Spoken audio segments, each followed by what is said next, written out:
At the Game Awards, we saw lots of brand new announcements and trailers for many different games, but because I make Yakuza videos, I am of course concerned with the brand new titles revealed from RGG Studio. If you haven't heard yet, these are a brand new Virtua Fighter game, which they haven't officially named Virtua Fighter 6, but it clearly is the successor to 5, and something completely different to anything we've ever seen, Project Sentry. So that means then that at the Game Awards, RGG Studio announced two brand new titles that aren't actually at all RGG games, except Project Sentry has a few things in it that a fat nerd like me was able to spot that may or may not, and I'm leaning towards may not, connect it to the Yakuza games, as a lot of these things could be early development placeholders. Whether or not the story of this game at all ties into them, I don't know, but this could potentially be a proper spin-off of the Like a Dragon games that will actually be different compared to the other spin-offs like Ishin or the Judgments, which, well, they were just Yakuza games. I'll quickly bring up Virtua Fighter 6? Now, I don't at all play fighting games besides Tekken and Smash Bros because I just like those ones. So my only experience with Virtua Fighter is actually in the arcade minigames in the various Yakuza games, but I am aware that this is a pretty significant release because Virtua Fighter 5 originally came out in 2006. Over the years, it had gotten various ports, with spiritual ports like 5 appearing in the Yakuza games, as I've mentioned, and things like the Dragon Engine remake on PS4 a few years back. But realistically, this franchise had been in a coma for almost 20 years.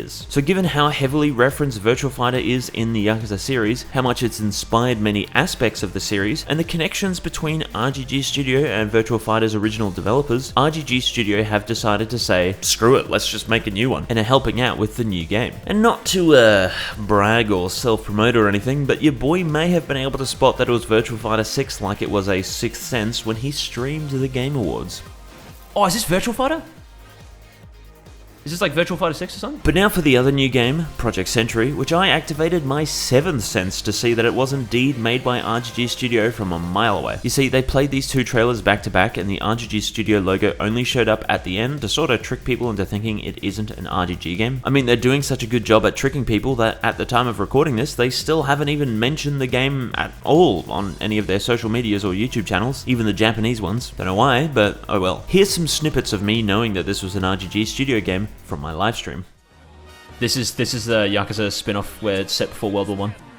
See, he's got the tattoos. It's Yakuza. Ishin 2, true. He's even got a hostess. Oh, he's got weapons. Yeah, this is Yakuza. That was actually the sound effect of when you stab enemies with blades from Yakuza. So I guess it's a sock sound, or this really is like a Yakuza game. But I want to hear it. Holy shit! I was fucking right. I was right. They use the same sound effect. It's like another Yakuza game.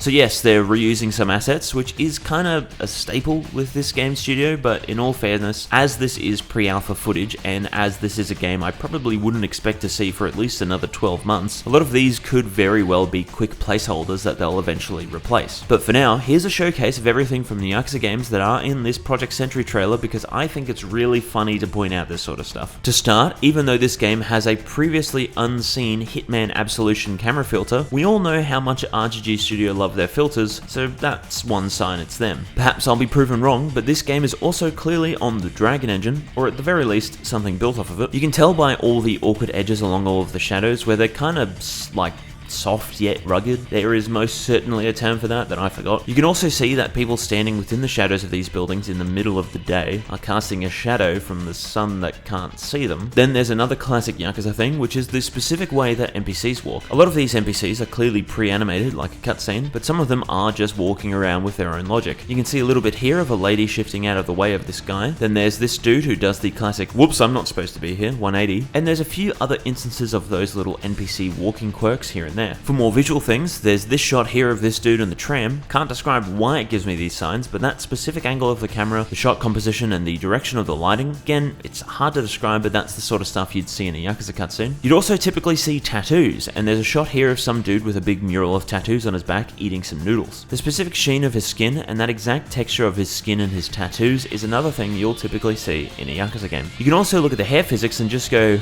ah yes, Takayuki Yagami. But then there's also the blood effects that are definitely definitely pulled straight from the Yakuza games. The rain is from Infinite Wealth, although thank God they added splashing effects for the rain, so I mean, who knows, maybe the rain will get fixed in Majima Gaiden, but whatever. Then there's all the sound effects, which I was gonna do a side-by-side comparison of the original sound effects from the games and the sounds that I recognized in the trailer, but they were so hyper-specific, and the Yakuza games pitch shift a single sound effect like 10 different times, so it was too hard to find one-to-one comparisons. But there's the crowd sound effect from the more recent games, a lot of the punch sound effects which have been around for a while. I think there's a specific one where you block with or block against a knife attack. Then there's the stabbing sound. Then there's a fence crashing sound, which I can point you towards. It's from that Sadamoto fight. And finally, there's something that I thought was striking an anvil.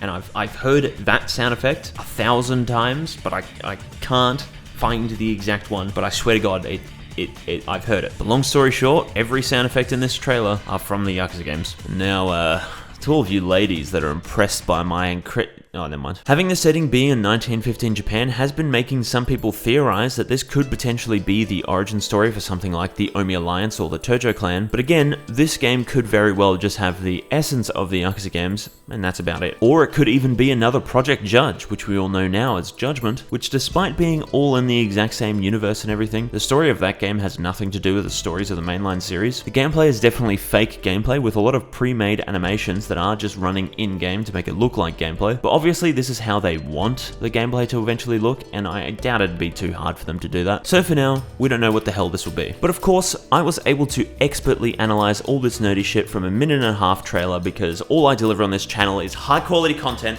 because I only can deliver the best, because I'm the best! Nah, but jokes aside,